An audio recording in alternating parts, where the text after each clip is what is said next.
Hello friends and welcome back to the Revision channel. So friends, today I will talk about ASUS GeForce RTX 5070 TX Gaming Series graphics card. So friends, the ASUS has announced and this card may be the similar for any good reason. The TX Gaming card are already announced but were further customized and this game inspired theme appear on the RT 5060 Ti TX series backplate and through the front shroud design remain identical. Those unfamiliar, the ASUS TX Gaming series should know as a custom variant of TUF Gaming, often featuring unique color scheme and branding and ranging from anime and gaming motifs to ASUS' own idle design. For the RT50 series, the ASUS is trying to different approach.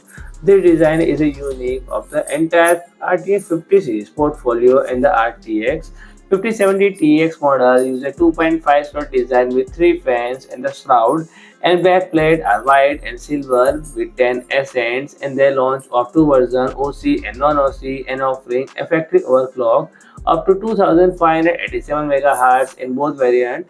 Use the GB205 GPU with 6144 CUDA cores and 12 GB of GDDR7 memory. Unlike the RTX 50 series future 5 display connectors, the TX model comes with standout 3 into display port and 1 into HDMI port. So friend, if you like my video, please do like, share and comment, and don't forget to subscribe my channel and press the bell icon.